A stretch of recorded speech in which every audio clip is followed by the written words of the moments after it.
Encounter is brought to you by the Broome County Council of Churches, where we connect compassion with needs as we inspire growth with dignity. You'll find us in special places throughout the community.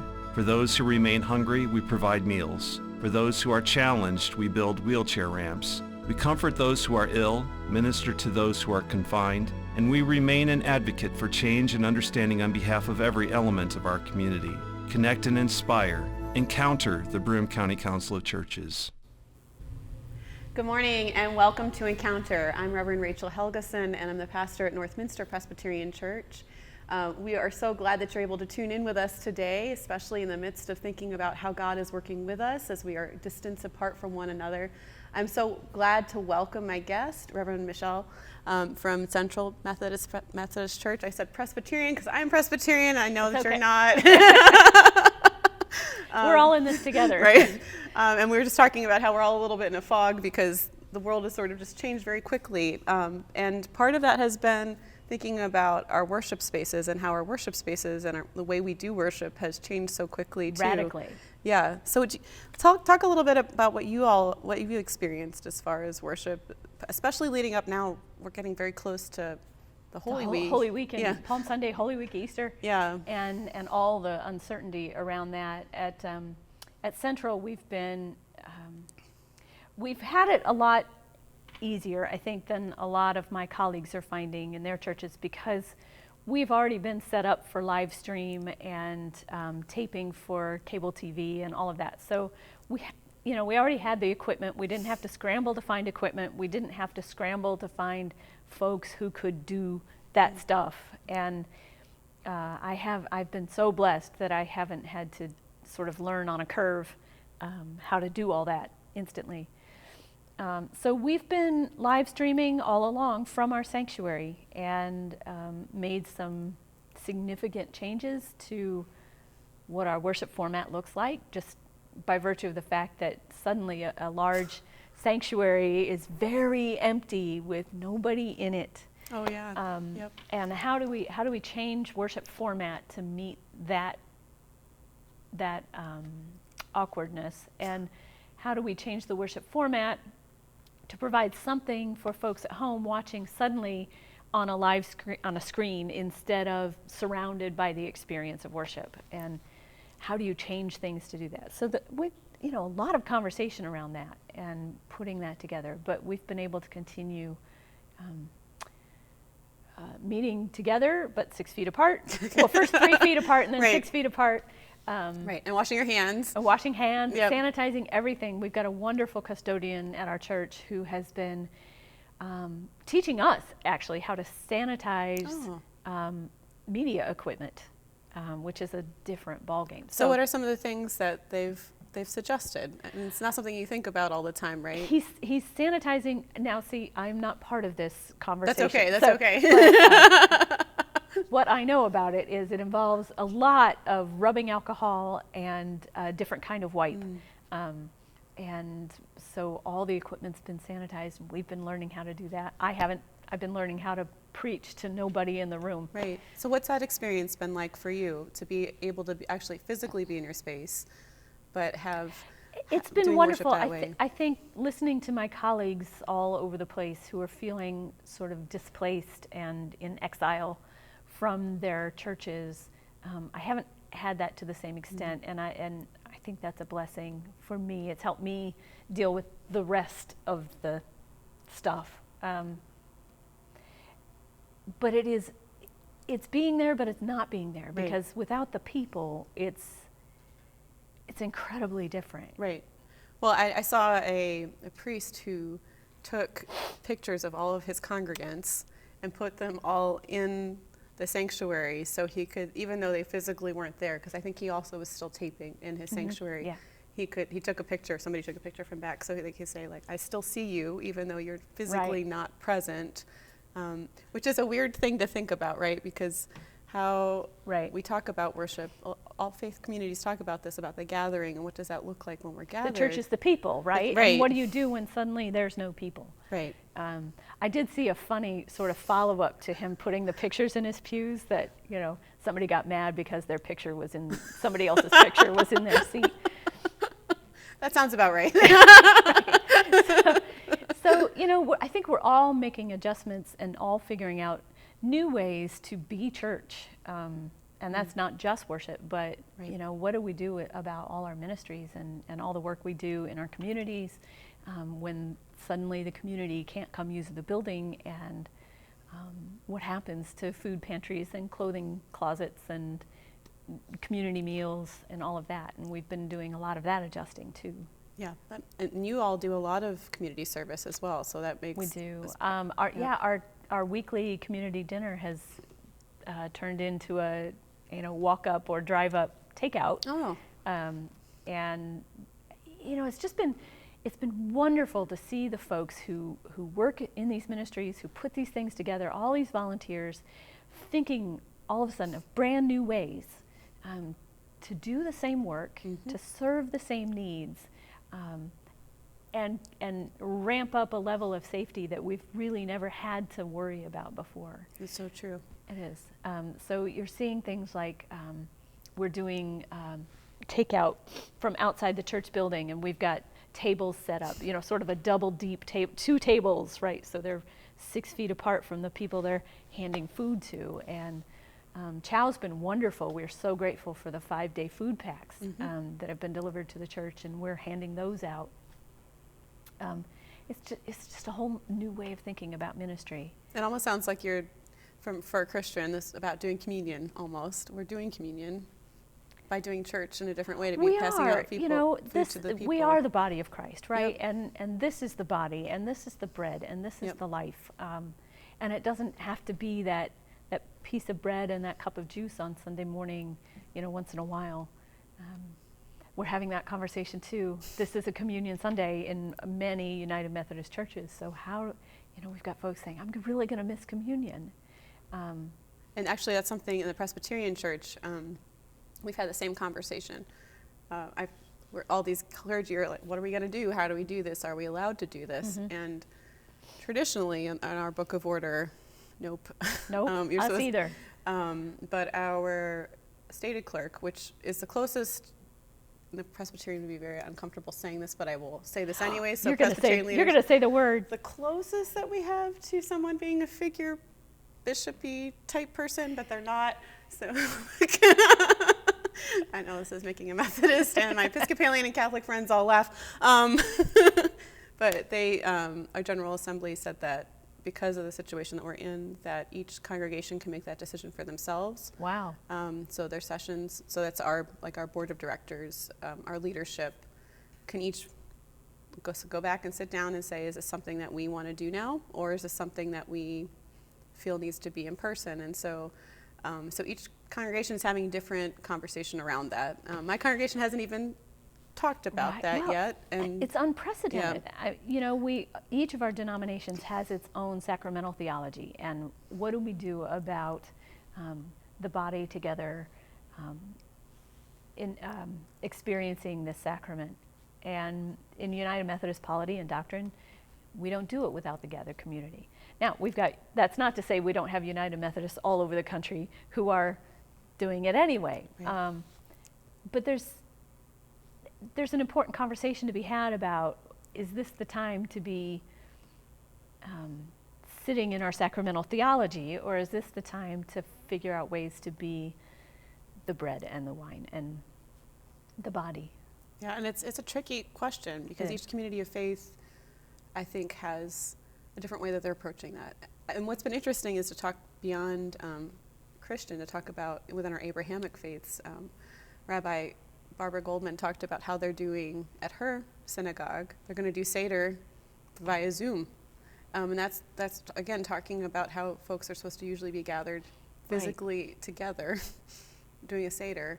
And their Passover's coming up as well for them, and so they're doing that safe distance and not going to be physically present, which is a huge. I mean, Rabbi Barbara said that was something that's going into uncharted waters, really. We all are. Yeah. And how do we do that with without panicking?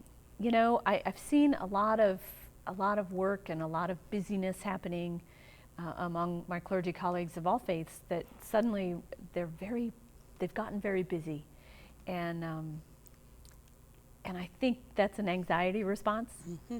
And so how do we respond to the need of a crisis by doing worship and faith and community in different ways without responding, sort of going to the other edge of the scale and being panicked and in a frenzy because we have to make this happen, we have to make this happen, or we have to stand on this point of doctrine, or we have to, how do we as clergy leaders bring people through this time with calm and with peace, but also with adaptability and flexibility? Mm-hmm. And actually, that's something that I've heard folks say that they're seeking right now. They don't want to physically go into a church building because of coronavirus and COVID-19, but they still are seeking to see where light is in the midst of confusion and darkness. And I think communities of faith have an opportunity to do the thing that they've been called to do all along, which is to say, we see you, we've weathered this before. Each of our scriptures bring back to that, and especially if you look for Christians, Old Testament, or the Hebrew Bible, the Torah, that you'll see that people have been in exile before, and they've still managed to go through all the emotions and still to come through. There's still hope in the midst of that. So I think especially as we're treading on these sacred times, where for Christians we're going to Holy Week, for our Jewish friends they're going closer to Passover, it's an opportunity to consider what Lent, for us as Christians, thinking about how Lenty Lent can be. Preparation. I saw somebody say, I wasn't planning on giving up this much for Lent. Right. How do we cut through maybe all the extra things we've put on the faith, and cut through that to the faith? Mm-hmm. And how do we hold that, even that, lightly, because it's changing? How does our faith change in the face of crisis? And how do we as leaders help people see that and articulate that and sort out the anxiety and the fear? And how do we stay true to the promise that our faith brings us? Right. Which is not that there's not going to be bad times, that there's not going to be fear and anxiety in the world, because there always is, but that there is one who will stay with us through that. I'm not sure 25 new Zoom Bible studies or like daily Facebook Live devotions. For some congregations that might be very helpful, but for some, I wonder what other anxiety we're creating. I don't know. It's a delicate line to walk, and with the colleagues I've been talking with the last 3 weeks, we're finding different answers to that. Yeah. If you're just joining us, I have Reverend Michelle from Central Methodist Church. She is the pastor in Endicott, and we've been talking a bit about how we're doing worship differently, and also how church and faith communities are responding differently to looking how we can be the church. There's a simple song, if you've ever heard it. Church is not a building, church is not a people. The church is the people. My daughter loves that song, and you get to see that they're not stuck in the building. And we're talking a little bit about how we've been doing worship, and also how we're doing church, and especially as we come closer to Holy Weeks and holy times in the Abrahamic faiths with Easter, Holy Week, Passover. We're all having to think about this a little bit differently, and what does that look like for our faith communities? And I know, Michelle, that you have been talking about with your clergy friends that this has been an anxious time. I have certainly experienced that as well, from hearing from my colleagues too in the circles that I've been in, and it's been interesting to see how different people have been responding. To piggyback on what you were saying, which is some folks seem to be just trying to, well, what's the meaning of my job now? I'm supposed to lead through this, but what does that look like? What does that even look like anymore? I know what leading looks like in normal times. Right. What does it look like in pandemic times? And I've got clergy friends who are, struggling with identity. Their pastoral identity. What am I? I know I'm called to lead for this kind of time and situation, but wow, how does that translate to this different season, this Right. anxious season. And So how have you heard, so I've heard about how your congregation is doing worship.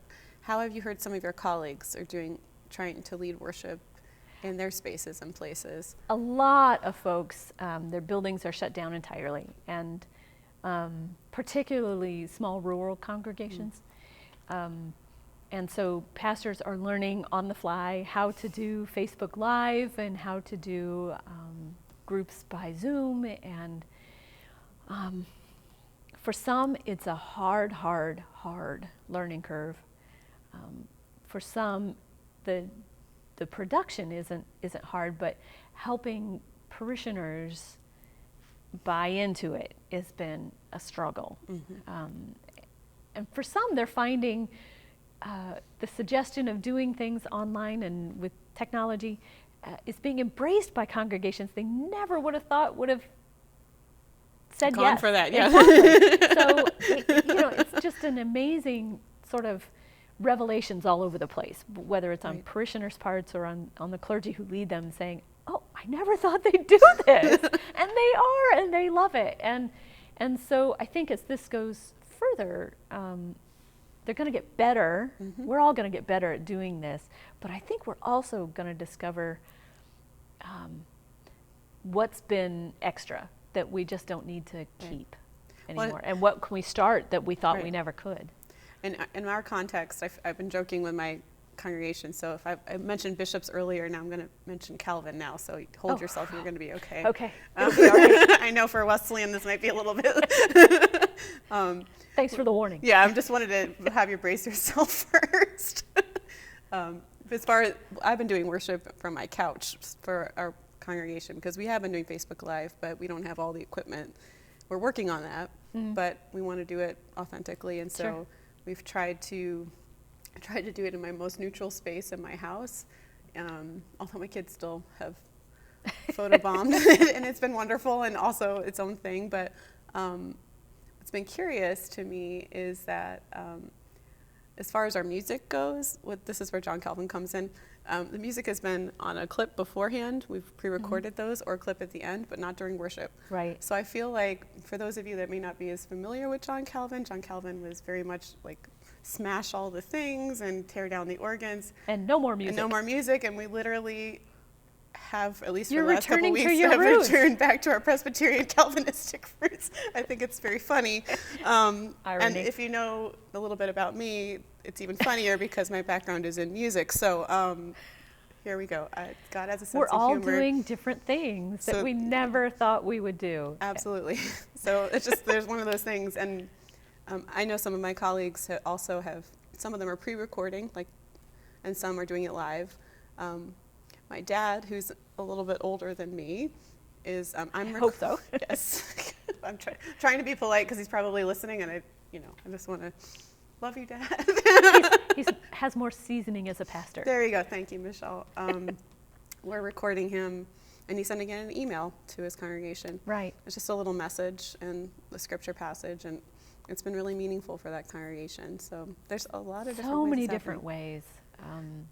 We've added sort of an all-congregation check-in. Our leadership has each taken a page or two of our directory, and they're making calls to check in with folks. And our parish visitors are checking even more with our homebound members. And we've had a couple of people pass in this time, not of COVID, but in the natural course of things. And so sort of helping families through this odd time of not being able to say goodbye in the way they had thought they would.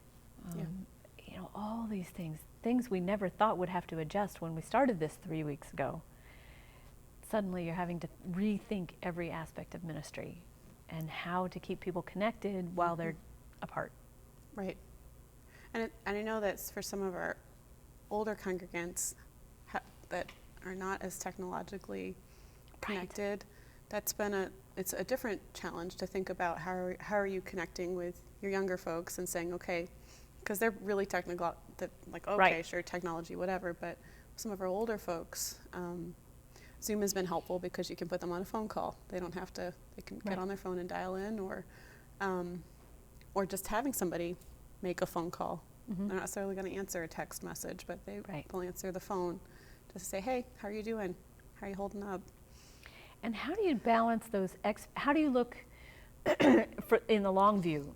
How do you balance those expectations for when we are back together again? How do you, for the younger folks who say, this was great, why can't we do this all the time?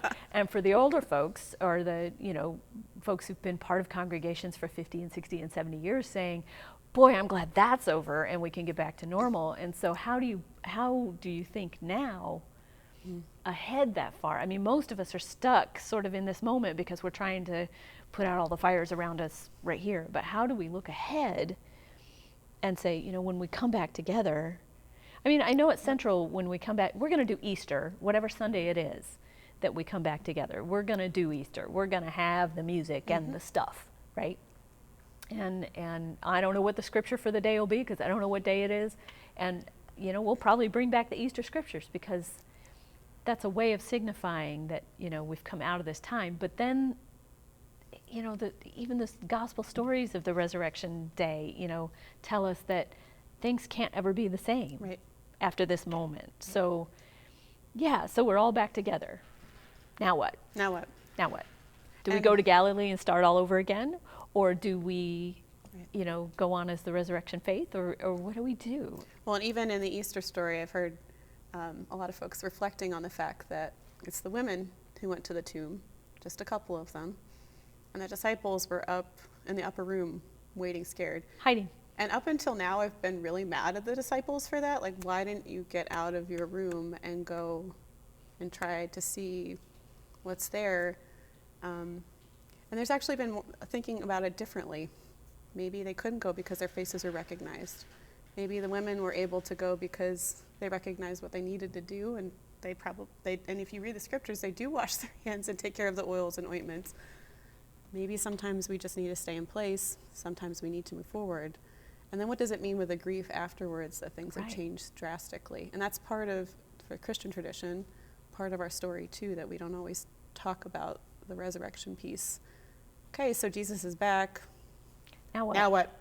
Right, and things can never be the same after that moment. Things can never be the same. And so how do we now, in the midst of this and all the things we're doing to make this happen, how do we look ahead for the what's next, the now what? It's a good question. And I think Easter, even though folks are going to grieve, that it's not the same. We have an opportunity, as those of us in the Christian faith, to think about what was actually happening on Easter Day. They didn't have a big organ. It wasn't about music. It wasn't about the music. It wasn't about the lilies. There were no lilies, right? Right. So how do we reclaim the power of Easter without the stuff we've dressed it up with? And Easter for Christians is not just one day. It's an Easter season up leading up to Pentecost, and the church becomes a church on Pentecost Day. So I have one colleague who actually a month ago said, maybe we're celebrating when the church becomes the church on Pentecost. Right. End of May. The end of May, which is an interesting thought. And Reverend Crystal Leedy, who's in Texas, might have been ahead of the rest of us on that one. But something to think about, how can we be looking differently, and what does that mean now that things are different? Because a lot of us, you're right, are going to want to try to go back to the way things were. They can never be that way again. Right. But what can we keep from the past that works, and what can we keep from the now that has changed us, and what can we do to consider what the longevity of our faith communities will be? Right.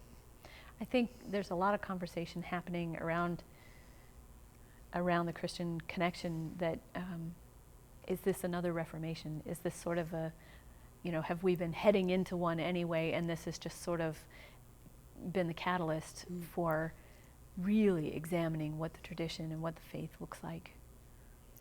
So if you're just joining us, we're coming towards the end of our time here on Encounter with this session, but I've had Reverend Michelle from Central United Methodist Church in Endicott, and we've been talking about worship and the church and communities of faith, particularly in the Abrahamic tradition, as we are leading up to Holy Week for many of us, for our Jewish friends we're leading up to Passover, and how worship has really been revolutionized for a lot of folks.